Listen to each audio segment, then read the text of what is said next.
Questions foncières, coopératives agricoles et le nouveau pouvoir au Mali. Pour analyser toutes ces questions, L'Air du Temps reçoit ce dimanche 27 septembre de 10h à 11h Abdelaziz Diop, conseiller spécial à la présidence, et Maria Gakou, juriste d'affaires. L'Air du Temps, c'est ce dimanche sur e-Radio avec Alassane Samba Diop. e-Radio, la radio d'ici et d'ailleurs. 27 septembre 2020. Merci d'être à l'écoute de l'Air du Temps qui reçoit aujourd'hui Abdelaziz Diop, qui est conseiller spécial à la présidence de la République, et Madame Mariam Gakou, qui est juriste d'affaires. Merci d'avoir accepté notre invitation. Vous le savez, cette semaine, le président de la République a pris un décret modifiant, un décret portant modification de l'affectation et désaffectation des terres du domaine national. Le président de la République a décidé que les gouverneurs, les préfets, les sous-préfets maintenant seront impliqués dans les attributions des terres. Abdelaziz Diop, quelle analyse peut-on faire de cette décision prise par le président de la République, Macky Sall? Merci Alassane et bonjour à Madame Gakou, avec qui je vais discuter des questions qui seront agitées pendant ce débat d'idées. La question foncière, les coopératives, la situation au Mali. Le décret pris par le président de la République montre tout simplement que le président Macky Sall est resté tout à fait attentif à tout ce qui s'est dit en matière de gestion foncière au Sénégal. Personne ne perd de vue le fait que au Sénégal, le président de la République est chef suprême des armées et que notre sécurité et notre défense, à part Dieu, est entre ses mains. Par conséquent, tout ce qui touche au territoire interpelle d'abord le chef de l'État, chef suprême des armées. C'est la raison pour laquelle on comprend parfaitement qu'il soit bien imprégné de ces questions, qu'il les suive de très près et qu'il prenne, le moment venu, les mesures qui s'imposent. La question foncière a été et est encore très débattue dans le pays. Elle a été tellement débattue dans le pays que ce débat n'a pas laissé indifférent un ancien directeur général de l'administration territoriale, ancien gouverneur de région, ancien préfet et sous-préfet. Donc lui, il connaît vraiment les échelons de l'administration territoriale. Il s'agit de l'ancien gouverneur, ancien directeur, donc j'ai dit de l'administration territoriale, M. Léopold Wade, qui a publié dans les colonnes du quotidien Le Soleil, daté du 23 juillet 2020, une tribune, une très importante tribune, intitulée La crise de la gouvernance foncière au Sénégal, causes, conséquences et pistes de solutions. En matière de diagnostic fait par l'ancien gouverneur Léopold Wade,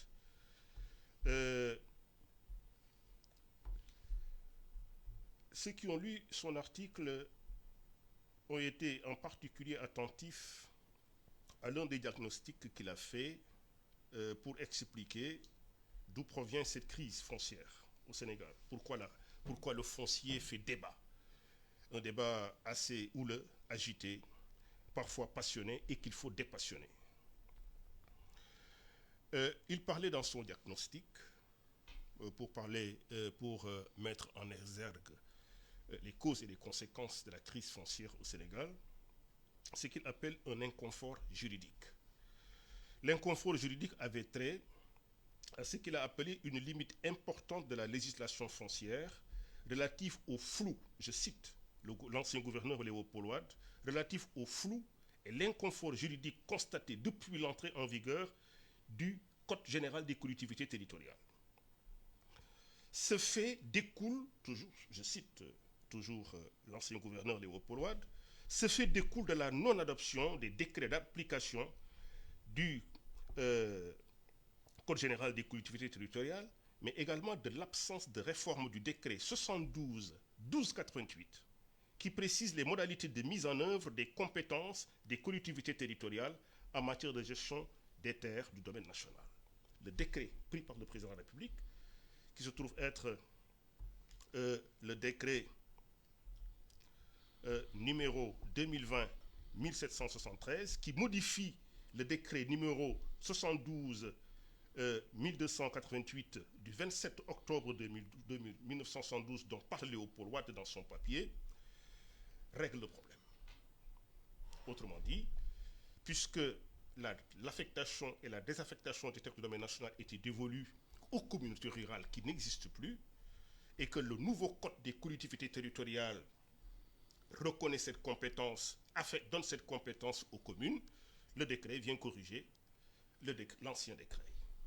Et donc donne les modalités pratiques par lesquelles la désaffection des terres de culte, l'affectation des terres de culture et de défrichement peut être faite. Vous avez dit que désormais les préfets, les sous-préfets, les préfets et les gouverneurs sont impliqués, que la délibération d'un sous-préfet, dépendant de l'endroit où se trouve la superficie et sa taille, naturellement, d'un préfet ou d'un sous-préfet ou d'un gouverneur, lorsque la superficie dépasse 50 hectares, doit être enregistrée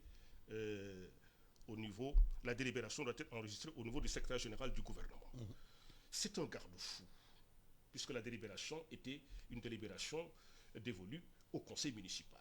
Et au-delà du conseil municipal, il y a le représentant de l'État qui veille à la régularité de ce qui se fait en matière d'affectation et de désaffectation, surtout lorsqu'il s'agit de terres de culture et de défrichement du domaine national. Ça veut dire quoi? Ça veut dire que le Sénégal change, le Code général des collectivités territoriales a permis de passer de l'acte 2 à l'acte 3. Il faut adapter les textes pour se conformer à la nouvelle situation. La crise foncière est dans, le débat foncier est dans, le président étant tout à fait attentif à ce qui se passe dans les pays, surtout dans ce domaine crucial du foncier. Le décret pris règle beaucoup de choses. Nous y reviendrons lorsque nous aborderons la question des coopératives. Madame Thior Gakou, est-ce que vous pensez que les décrets pris par le président peuvent aider à régler les litiges fonciers? Merci Alsane, d'abord pour l'invitation. Je t'en prie. Bonjour à vous, ainsi qu'à M. Abdul Aziz Diop, donc deux Diop sur le plateau, ça promet.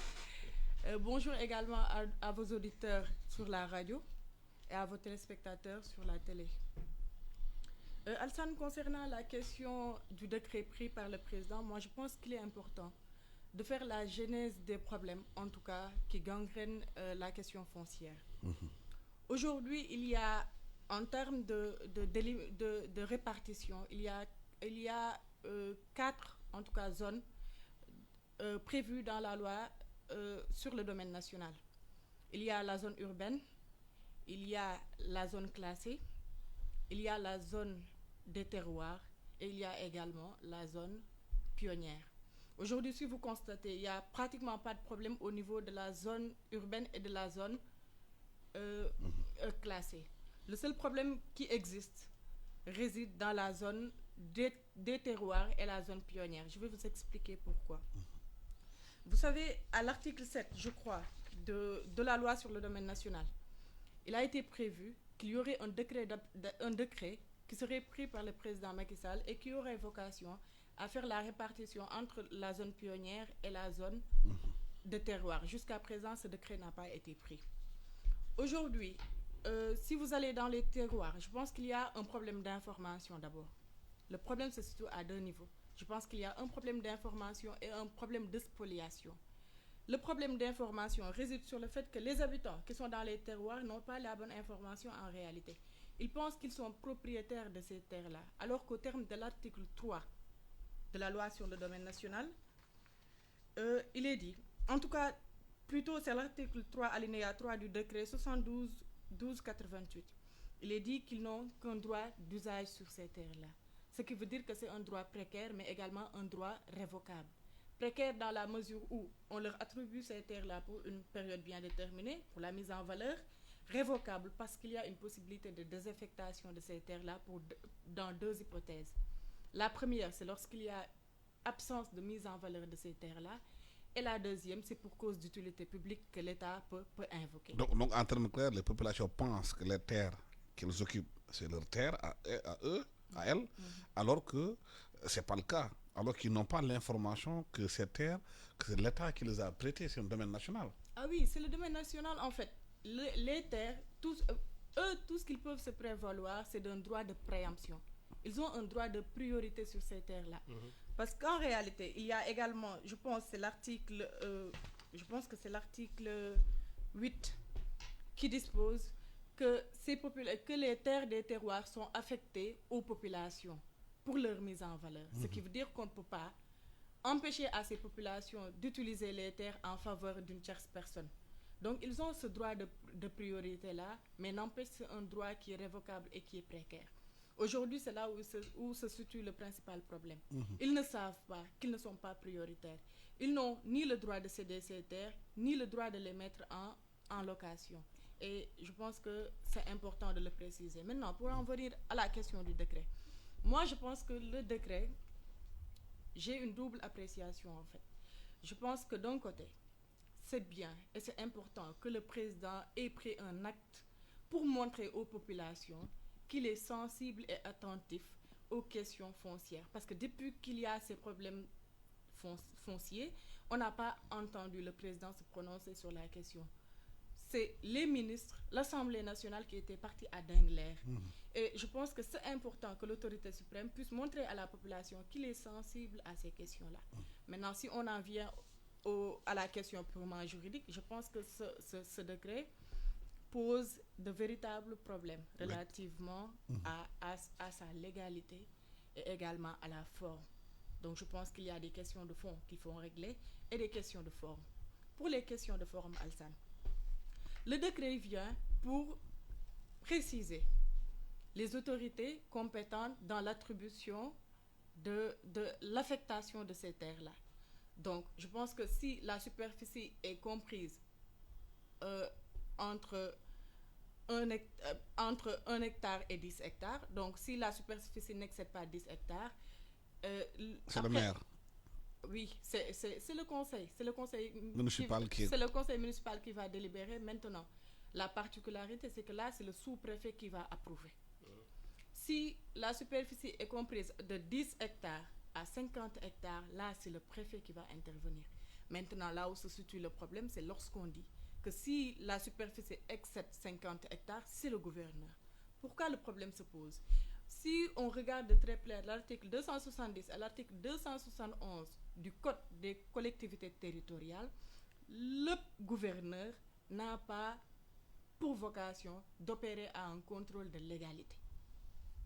Le contrôle de légalité peut être opéré par le sous-préfet selon le territoire concerné ou le préfet également.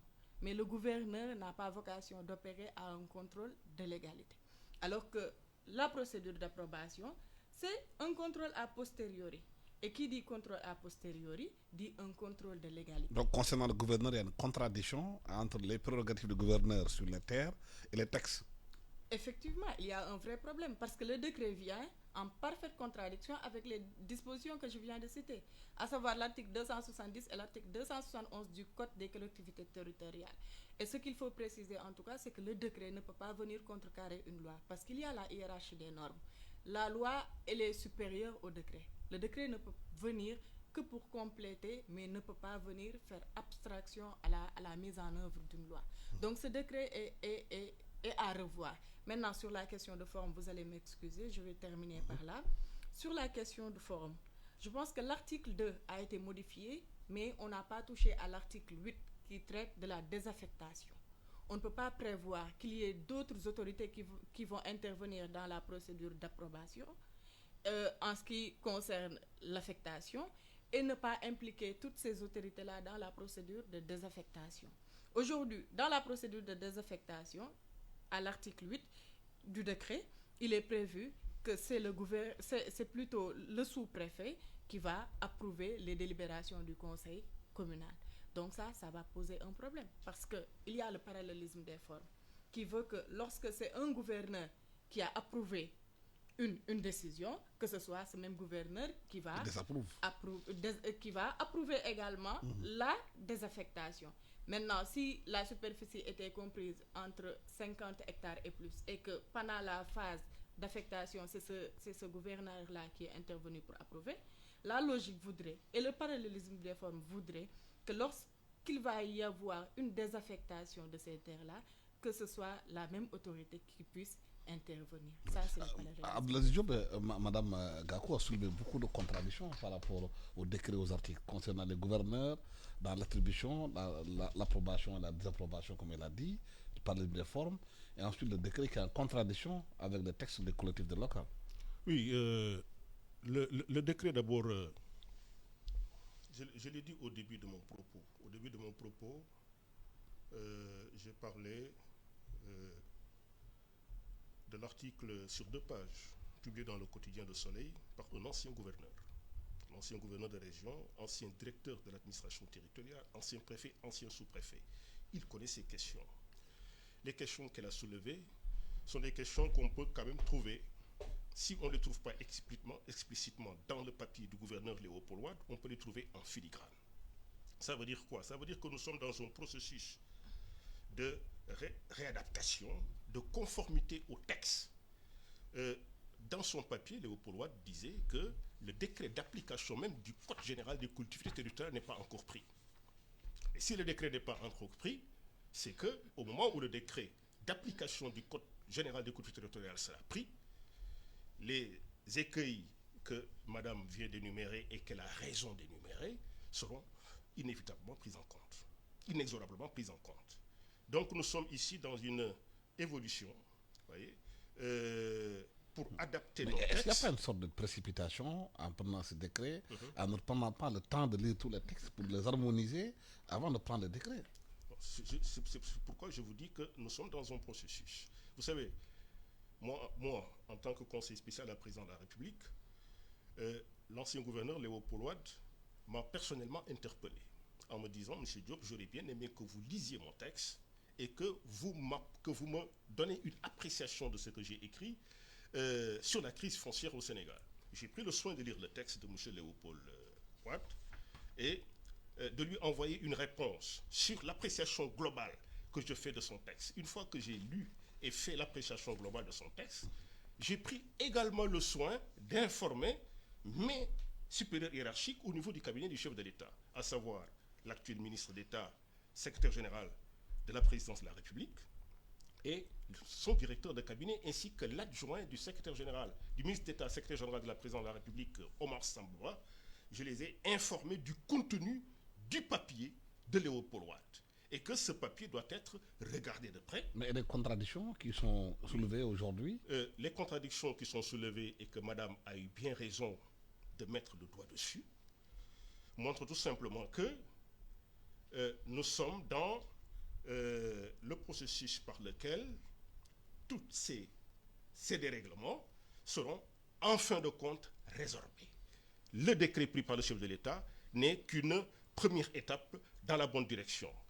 Le jour où le décret d'application... Il est déjà publié, ce décret, attendez. avant que les contradictions soient réglées. Est-ce qu'il ne fallait pas commencer par régler les contradictions en interne avant de publier le décret? C'est pourquoi j'insiste sur le fait que le Code général des collectivités territoriales, madame peut me rectifier si ce que je dis n'est pas exact, le décret d'application du Code général des collectivités territoriales, tant qu'il n'est pas pris, il est toujours possible d'apporter les correctifs dont madame parle, pour qu'en définitive, la question foncière soit une question qui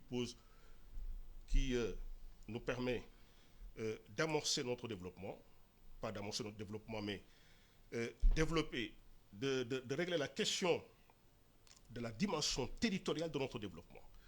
Notre développement économique et social a une dimension territoriale extrêmement importante. Le rôle du foncier, le rôle que doit jouer le foncier dans notre développement économique et social, puisque l'émergence qui est notre credo, cette émergence-là, vous vous souvenez, lorsque nous lancions le tome 1 de la série du président de la République, intitulé Gouvernance, paix, sécurité et développement, d'une série de 4 tomes, la conclusion du tome 1 de la série du président sur gouvernance, paix, sécurité et développement, institution, gouvernance, paix, sécurité et développement, c'était que l'émergence ne pouvait se faire que par les territoires. Et comme nous avons pris l'option d'une émergence par les territoires, la question foncière doit être définitivement réglée. Mais compte tenu des tensions sur le terrain, ce qu'il faut régler immédiatement doit être fait. L'adaptation aux textes et les décrets d'application qui doivent être pris nous permettront en définitive d'arriver à la solution qu'attendent les Sénégalaises et les Sénégalais. Mais est-ce que les citoyens ne seront pas fondés à attaquer le décret du président en disant qu'il est en contradiction avec les textes en vigueur? Bien sûr, parce qu'ils ont toujours cette possibilité-là. Vous savez, il vient de dire tout à l'heure que le décret d'application n'a pas été pris, mais je pense que le décret d'application ne peut pas constituer un obstacle à l'application de ces dispositions. Le décret vient en complément, mais il ne détermine pas si exactement la loi devient applicable ou pas. Aujourd'hui, le problème qui se pose, c'est que ces habitants-là peuvent attaquer le décret du président parce qu'il y a illégalité flagrante. Aujourd'hui, Alassane, moi je pense que la question du foncier ne peut pas être réglée en prenant des décrets. Il faut une codification. Et la phase de codification doit passer par une phase préalable qui est de mettre en place un cadre de concertation et de dialogue entre les différents acteurs, les autorités administratives, les habitants et les autorités municipales. Dans chaque localité, qu'on essaie de voir les élus locaux, les autorités administratives et les autorités et les habitants qui vont s'asseoir et discuter de ces questions-là. Vous savez pourquoi? Le pouvoir régalien de l'État ne peut pas gérer la question du foncier. Nous avons vu le cas de Nengler. On a beau amener des gendarmes, des policiers, n'empêche, la volonté de la population est la plus importante. La souveraineté, c'est le peuple d'abord. Aujourd'hui, si on veut régler des questions juridiques, le droit, ce n'est que l'adaptation de nos vécus, la réglementation de ce que nous faisons, de sorte que ça reflète la réalité que nous vivons. On ne peut pas prendre des décrets qui vont à l'encontre de ce que la population veut concrètement. Aujourd'hui, peu importe qu'il y ait beaucoup de débats sur la question du foncier, moi je pense que l'autorité doit prendre le temps d'étudier la question du foncier et trouver la meilleure solution à cela. Parce qu'il ne faut pas perdre de vue que la population, elle est là. Elle regarde comment il y a spoliation de ses ressources, parce qu'il faut le dire, il faut le constater pour s'en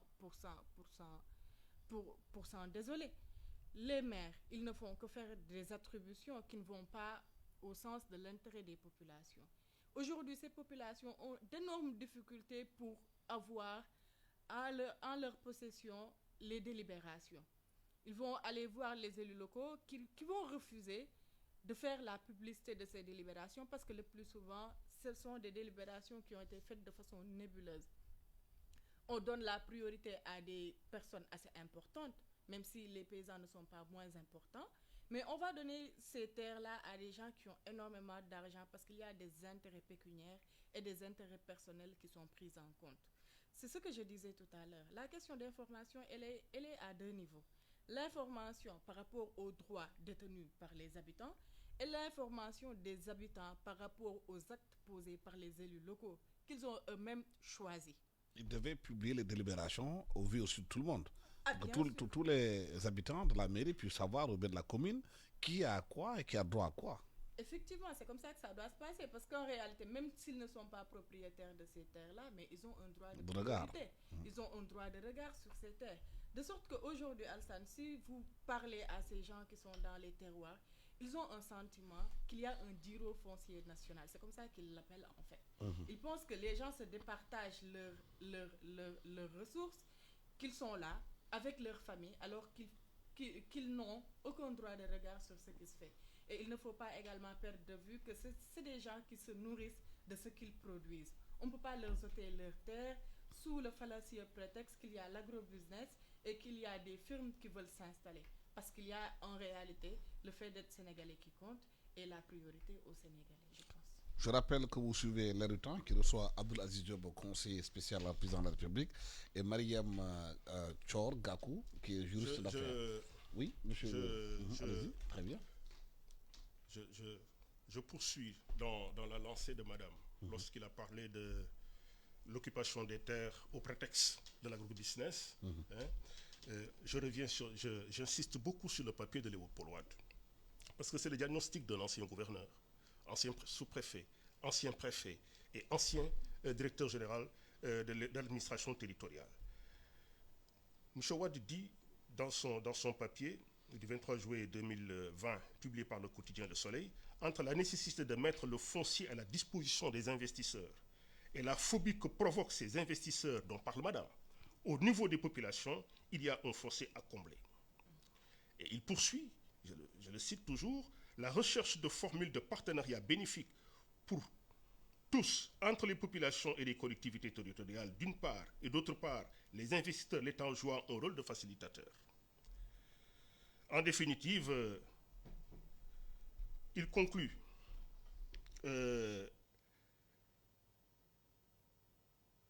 donc, le diagnostic qu'il fait est un diagnostic qui est déjà fait. Mais pourtant, il y a un instant, je termine. Oui, très rapidement. Il disait il y a un instant que...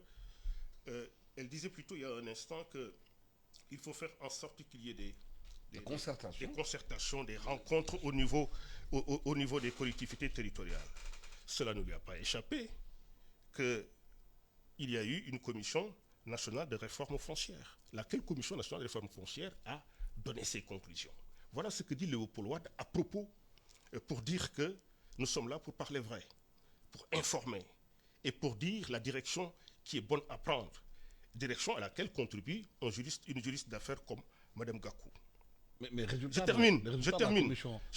N'ont pas été publiés. Je termine. La commission nationale de réforme du foncier a remis le 1er avril 2017, lors d'une séance spéciale, son rapport définitif au chef de l'État. La suite réservée par les autorités à ce rapport est toujours attendue. Oui. Or, la résorption de la crise de la gouvernance foncière pourrait commencer par la mise en œuvre des propositions de cette commission de réforme foncière qui serait jugée pertinente et réalisable. Seulement, il y a un écueil, et je parle sous la surveillance de Mme Gakou, sous l'appréciation de Mme Gakou.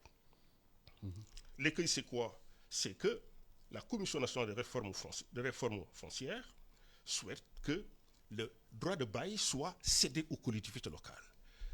Je parle devant une juriste. Bonjour les abus. C'est justement pour éviter ces abus-là, donc la concertation dont elle parle, la prise en compte des besoins des populations qui sont devenues d'ailleurs propriétaires de leurs ressources naturelles depuis le référendum du 20 mars 2016. Depuis le référendum du 20 mars 2016, les ressources naturelles du Sénégal, y compris foncières, appartiennent aux populations. Lorsqu'un chef de l'État fait voter cette disposition constitutionnelle dans les 15 points de la réforme, constitutionnelle du 20 mars 2016, c'est parce qu'il tient en considération les intérêts des populations. Le rôle de la commission, c'est de rapprocher les populations de leurs ressources naturelles, dont foncières.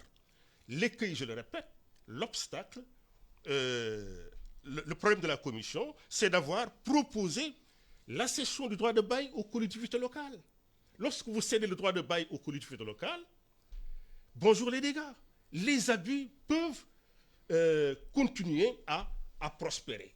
De sorte que c'est en conformant, comme elle l'a dit dans sa première intervention, les dispositions du Code général des collectivités territoriales en prenant le décret d'application définitivement, avec les décrets pris par le chef de l'État, que nous arriverons, en fin de compte, à ce que nous estimons bon de faire, à savoir l'entrée définitivement entre les mains des populations de leur véritable propriété sur les ressources naturelles, y compris foncières de leur pays. Mais est-ce que l'une des solutions pour régler le problème foncier au Sénégal est la mise en place de coopératives avec les populations? Est-ce que c'est l'une des solutions? Oui, je pense que solution dans la mesure où la mise en place de ces coopératives-là va apporter une force aux paysans. Vous savez, quand vous êtes dépourvu de force, c'est facile de vous manier. Aujourd'hui, la problématique majeure, qu'on le dise ou qu'on l'ignore, c'est que les paysans sont dans une situation de faiblesse. Vous ne pouvez pas avancer individuellement face à de gros investisseurs qui sont là, qui exploitent les terres au même titre que vous, qui font de l'agrobusiness, ce que vous ne pouvez pas faire. La plupart du temps, ces paysans font de l'agriculture vivrière, qui, une fois que la récolte est finie, peuvent vivre de ça pendant une période de 3 mois, et après, bonjour la pauvreté. Moi, je pense que c'est les sociétés coopératives qui vont constituer un pas en avant vers la mise en place d'une agriculture moderne et forte. Je pense que c'est la solution, en tout cas, la mieux adaptée. Aujourd'hui, Alsane, je vous le disais il y a, je pense, quelques mois, si on regarde la façon dont l'agriculture est pratiquée, l'absence d'information des paysans, le fait qu'ils soient dans des milieux assez reculés, ça ne favorise pas leur modernisation, ça ne favorise pas leur productivité. Et je pense qu'ensemble, ils peuvent faire de grandes choses. Aujourd'hui, dans ces coopératives-là, on ne va pas dire qu'il va exister que des agriculteurs. Ils ont des enfants qui ont fait des études, qui peuvent venir rejoindre les sociétés de leurs parents et apporter leur contribution. Je pense que si on met en place cela, les investisseurs peuvent venir se greffer aux habitants. Les jeunes qui ont une forte capacité de commercialisation et d'administration vont venir apporter leur contribution.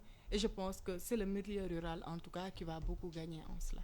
Abdoulaziz, est-ce qu'il faut une démarche de partenariat gagnant-gagnant entre agrobusiness et agriculture familiale, comme ça a été promis par le PDIDAS, APIX? L'exemple qui a été donné, c'est à Nguitch, au lac de Guiers. Est-ce qu'il faut démultiplier ces partenariats? La question que vous avez posée il y a un instant est de savoir si l'érection de coopératives permet de dépasser la crise foncière au Sénégal. Son avis, madame, c'est de dire oui. J'abonde dans le même sens j'abonde dans le même sens en disant ceci. Si on veut promouvoir la coopérative, il faut également convaincre. Convaincre par la promotion en faisant la promotion de la coopérative, ça veut dire montrer la différence qui existe entre une coopérative et une société capitaliste. Il y a deux possibilités d'exploitation des ressources foncières, des terres au Sénégal. Soit vous vous organisez en coopérative ou vous laissez un investisseur investir, quitte à signer un partenariat avec l'investisseur, surtout lorsqu'il est un investisseur étranger. Parce qu'il y a une firme qui a aménagé 200 hectares de terre pour elle, non, je et termine. 200 hectares pour les populations en Nguitch. Est-ce que ces genres d'exemples-là peuvent être des exemples importants pour davantage permettre de pouvoir... Je vais montrer en quoi l'entreprise coopérative est meilleure en la matière que l'entreprise capitaliste dont vous parlez en parlant de ces investisseurs-là. À la différence de l'entreprise capitaliste, dont l'objectif est de maximiser les profits, la coopérative a l'avantage d'optimiser les bénéfices pour les membres usagers de la coopérative. Si vous prenez le droit de propriété, le droit de propriété est reconnu au capital dans une entreprise capitaliste.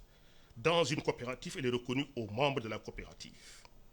Les propriétaires sont les membres usagers de la coopérative. Dans une entreprise capitaliste, ce sont les investisseurs de capital. Si vous prenez le vote, dans une entreprise capitaliste, le nombre de voix dépend du nombre de parts sociales détenues. Dans une coopérative, dans une entreprise coopérative, une personne, une voix. Donc c'est une organisation démocratique. En matière de gestion, la direction est responsable devant tous les membres de la coopérative. Or, la direction dans une entreprise capitaliste n'est responsable que devant les investisseurs.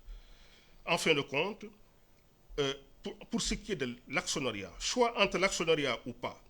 En cas d'actionnariat dans une coopérative, la valeur est constante et le nombre de parts limité. Dans une entreprise capitaliste, la valeur changeante des actions n'a pas de limite. Plutôt, la valeur changeante des actions et pas de limite aux parts possédées. Donc, le passage d'une entreprise capitaliste à la coopérative, et effectivement, comme le disait madame il y a un instant, pour toutes ces raisons-là, pour ce qui est de l'objet, de la propriété, des propriétaires, du vote, de la gestion et des parts détenues dans la coopérative comparées aux parts détenues dans une entreprise capitaliste, la sortie de crise passe inexorablement par les coopératives. En quoi les coopératives peuvent booster l'agriculture au Sénégal, permettre aux gens d'avoir du travail, permettre aux jeunes de s'occuper et créer de l'emploi? Vous savez, quand vous mettez en place des sociétés coopératives, vous vous organisez. Vous vous organisez dans la mesure où vous serez des associés. Chacun aura des parts à proportion de l'apport qu'il aura souscrit. Tout à l'heure, vous avez énuméré beaucoup de points importants qui font la différence entre les sociétés capitalistes Et et les les sociétés sociétés coopératives. Moi, je pense que si on faisait l'énumération de tous les bons côtés des sociétés coopératives, on pourrait y passer la journée. Vous savez, quand vous êtes en société commerciale, par exemple, vous ne pouvez pas vous regrouper en union, en fédération ou en confédération. La possibilité que vous est offerte est de faire une fusion.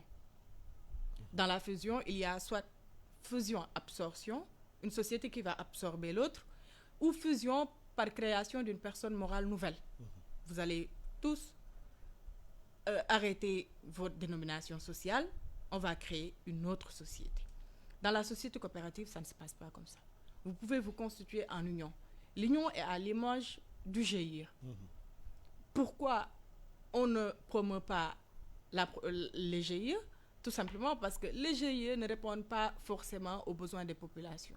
Les GIE n'ont pas vocation à faire des bénéfices. Les GIE ont une responsabilité solidaire et indéfinie. Les membres du même GIE, un actionnaire, par exemple, un créancier peut venir actionner un seul membre pour qu'il paie l'intégralité de la dette. Et ça pose problème. Maintenant, Alsane, c'est bien de parler du bon côté des sociétés coopératives, mais je pense qu'en faisant cela, il faut voir si le Sénégal permet de mettre en place ces sociétés coopératives-là.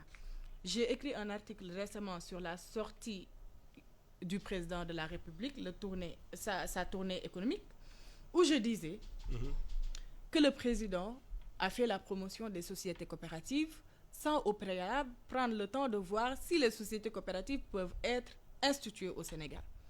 Si on se réfère aux bases légales, c'est possible. Il y a l'acte uniforme relatif aux sociétés coopératives de l'OHADA qui ont prévu la réglementation en matière de sociétés coopératives, de sorte que le Sénégal, qui est parti à l'OHADA depuis 1994, à travers la ratification du traité OHADA, est dans le champ d'application de ces sociétés, de l'acte uniforme relatif à ces sociétés coopératives-là. Maintenant, il y a un défaut par rapport au cadre institutionnel des sociétés coopératives. En quoi? Dans l'article, je disais qu'il n'y a pas de registre de sociétés coopératives au Sénégal, jusqu'à présent. Donc, c'est bien de faire la promotion de ces sociétés, mais encore faudrait-il qu'il y ait un cadre institutionnel capable de porter ce genre de société-là. Sans registre, il n'y a pas de société. Ou il y a une société, mais une société de fait. Et dans la société de fait, c'est un régime sévère qui est appliqué. Parce que tout simplement, c'est une société qui sera débiteur d'obligations, mais qui ne sera pas créancier de prérogatives.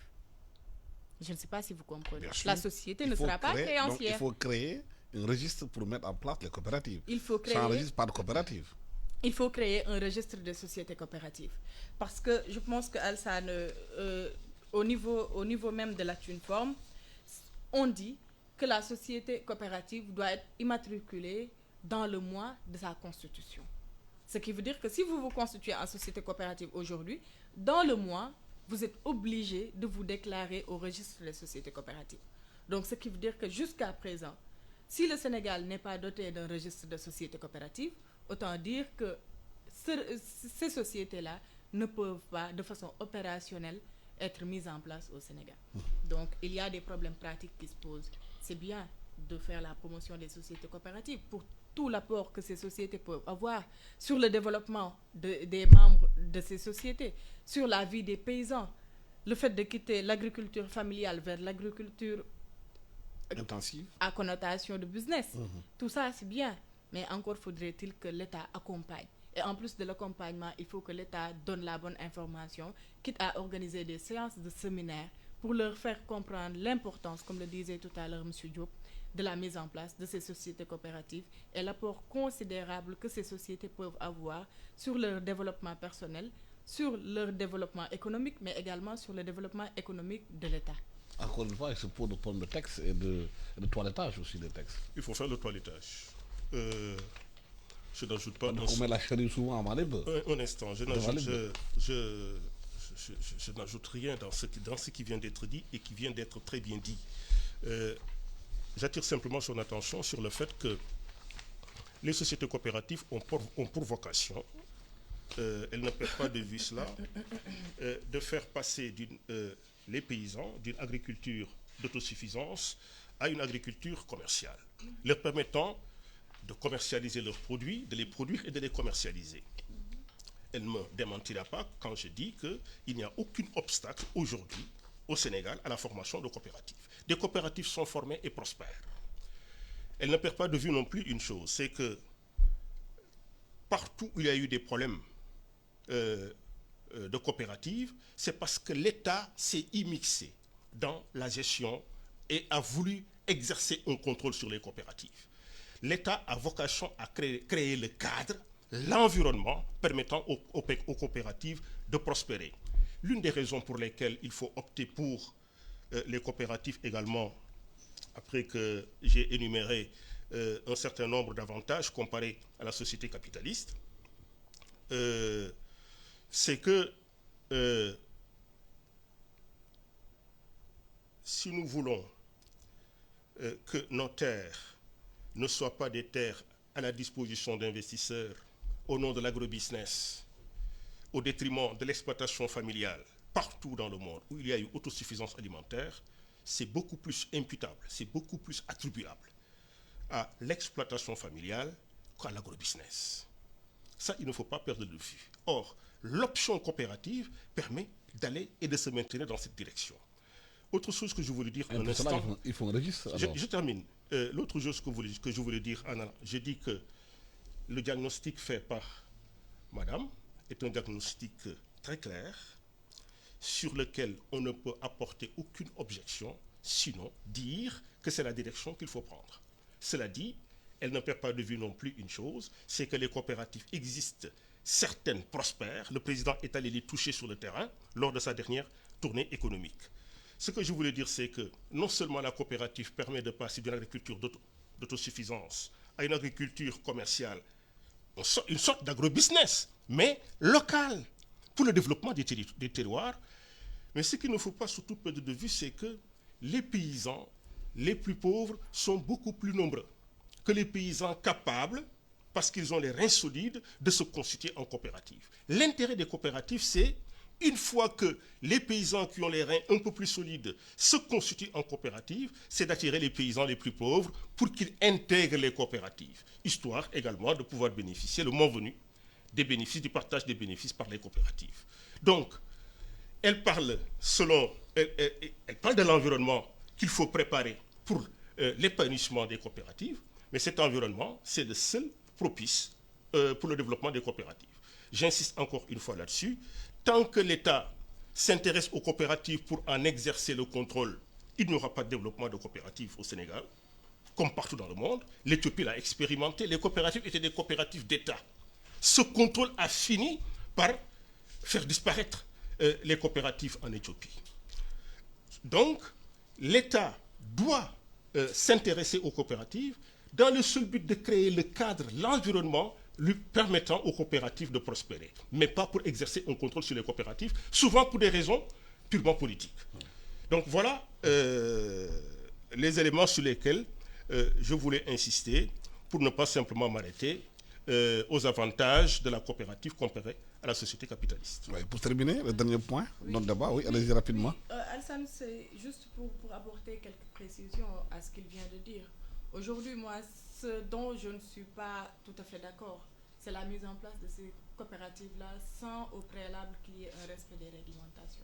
Parce qu'aujourd'hui... Mais aussi faut-il que la réglementation existe. La réglementation existe. Vous savez, les dispositions de l'OHADA viennent... Nous engagent. Les dispositions de l'OHADA nous engagent. Vous l'avez dit au début de votre intervention. À partir du moment où les dispositions de l'OHADA nous engagent, allons-y donc à fond la caisse. D'accord. Donc si vous me laissez... Laissez-le terminer, vas-y. Je disais tout à l'heure que la condition d'existence de ces sociétés-là est prévue par les dispositions de l'acte uniforme. Aujourd'hui, même si le Sénégal avait prévu des règles en matière de coopérative, ces règles-là, si elles sont en parfait déphasage avec les dispositions de l'acte uniforme, ne vont plus s'appliquer. Parce que là, vous n'êtes pas sans savoir qu'il y a l'article 10 du traité de l'OHADA qui dispose que les actes uniformes sont obligatoires et directement applicables dans les États parties, nonobstant toute disposition nationale contraire, antérieure ou postérieure. Ce que veut dire aujourd'hui, si l'OHADA dit que la condition d'existence des sociétés commerciales, des sociétés coopératives, c'est leur immatriculation, c'est tout simplement parce que l'immatriculation confère à ces sociétés-là la personnalité juridique. Aujourd'hui, si on analyse en regardant le régime des sociétés commerciales, la sanction, quand la société n'est pas immatriculée, c'est que cette société-là ne peut pas se prévaloir de la qualité de coopérative.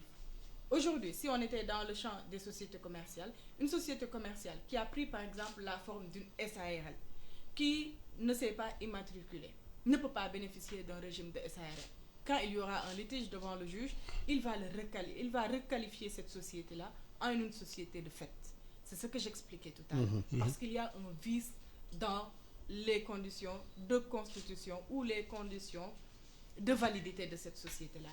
C'est le même raisonnement qu'il faut opérer pour les sociétés coopératives. Du moment que l'OHADA a prévu des règles, c'est ces mêmes règles que le Sénégal peut appliquer.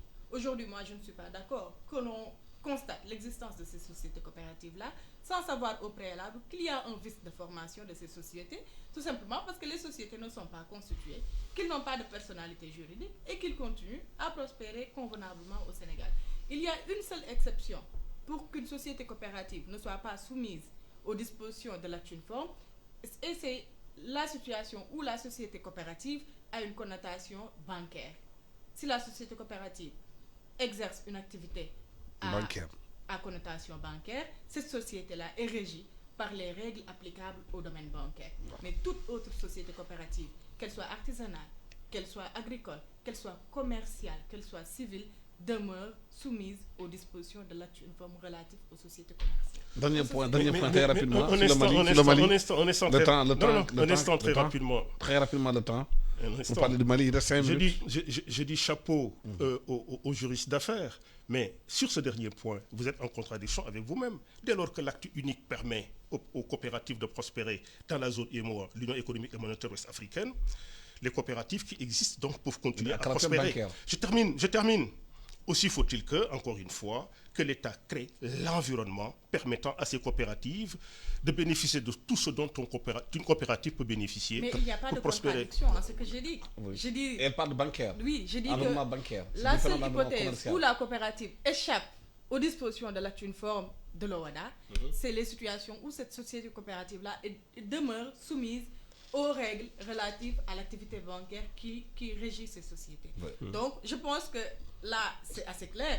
Concernant les sociétés coopératives, si c'est à connotation agricole, il faut forcément appliquer les dispositions de le Mali. Très rapidement, la situation au Mali aujourd'hui. Mais la situation au Mali, heureusement, avec la mise en place de nouveaux chefs d'État, vice-président. Un chef d'État et un vice-président, un chef d'État a prêté serment.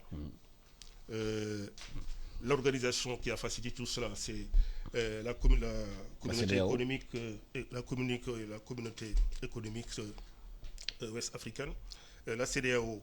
Donc la CEDEAO après a assisté à la prestation de serment de l'actuel président de la transition, 18 mois, M. Bandaou, avec un vice-président Goïta. Vous pensez que le Mali est sorti de l'embargo sera donc levé par la CEDEAO qui a assisté à la prestation de serment pour une transition. Une transition pour que la démocratie malienne soit réactivée et revive, parce que c'est une véritable démocratie, le Mali. Quoi qu'on dise, c'est un pays qui a toujours réussi à se sortir de ces crises, même s'il y a des militaires qui sortent parfois des casernes pour mettre de l'ordre. Cela veut dire quoi? Cela veut dire qu'il faut éviter de fâcher les peuples et que la bonne gouvernance permettra au Mali et à tous les pays de la sous-région de faire prospérer leur démocratie. Très rapidement, quelle analyse faites-vous du Mali aujourd'hui, la situation? Aujourd'hui, je pense que la situation est assez déplorable parce que je pense que la démocratie doit prendre le pas sur les divergences. Aujourd'hui, il ne faut pas également perdre de vue que le Malien est assez attaché à ces dispositions constitutionnelles. si on regarde les agissements des Maliens aujourd'hui, ça nous renvoie à leur article 22 de la Constitution, qui dispose que la défense de la patrie est un devoir pour tout citoyen. De sorte que les problèmes, l'affaissement de la viabilité de ces institutions a amené une révolte. Et je pense que tous les États doivent prendre ces questions-là et les adapter à leur pays, voir quelles conséquences peuvent avoir plutôt leurs agissements sur la conscience du peuple. Aujourd'hui, la révolte, elle n'a pas de limite, en fait. Aujourd'hui, c'est le Mali, demain, ça peut être la Côte d'Ivoire, après-demain, ça peut être un autre pays, et cela n'exclut même pas le Sénégal. Donc moi, je pense que les autorités doivent prendre en compte ce qui se passe au Mali et voir la meilleure démarche à suivre pour que cette situation malienne ne puisse pas impacter négativement la situation du Sénégal. Ce que je vais très rapidement ajouter pour abonder dans le même sens que madame. Dans l'Union, puisqu'on parlait il y a un instant de l'Union économique et monétaire ouest-africaine. Dans la zone UEMOA, on connaît la locomotive économique, c'est la Côte d'Ivoire. Il faut que le Sénégal se positionne, du fait de sa démocratie, qui a mieux fonctionné dans la sous-région, comme la locomotive politique. Ça veut dire quoi? Ça veut dire que si le débat politique est de bonne qualité au Sénégal, si le débat politique est un débat de haut niveau comme celui auquel je viens de participer, en tirant le chapeau une fois encore à la juriste d'affaires qui connaît ces questions et qui apporte beaucoup de choses sur lesquelles, naturellement, l'autorité rebondira pour adapter ces textes et permettre à la coopérative dont nous parlions il y a un instant de pouvoir prospérer au Sénégal pour se substituer à des investisseurs qui feraient main basse sur les ressources foncières du pays dès lors que notre constitution reconnaît la propriété foncière aux populations. Donc, le Sénégal doit se positionner en locomotive politique de la zone UEMOA. Ça veut dire quoi? Ça veut dire que le débat dans notre pays doit être un débat de haut niveau, de qualité, pour entraîner la sous-région, y compris notre voisin malien. Voilà, le temps qui nous a imparti est terminé. Merci infiniment à Mariam Chor Gakou, juriste d'affaires. Merci à Abdoulaziz Diop, conseiller spécial de la présidente de la République. Merci à tous ceux qui nous ont suivis à travers cette émission L'air du temps. Merci à l'équipe technique qui était avec moi, Biran Sissé. Et nous encourageons des dames comme Mariam Gakou de venir davantage à ce débat pour donner un tonus à ces émissions parce qu'aujourd'hui, nous avons été séduits par sa prestation. Merci. Permettez-moi d'ajouter qu'à niveau égal, les dames sont toujours meilleures que les hommes. Merci les dames. Merci.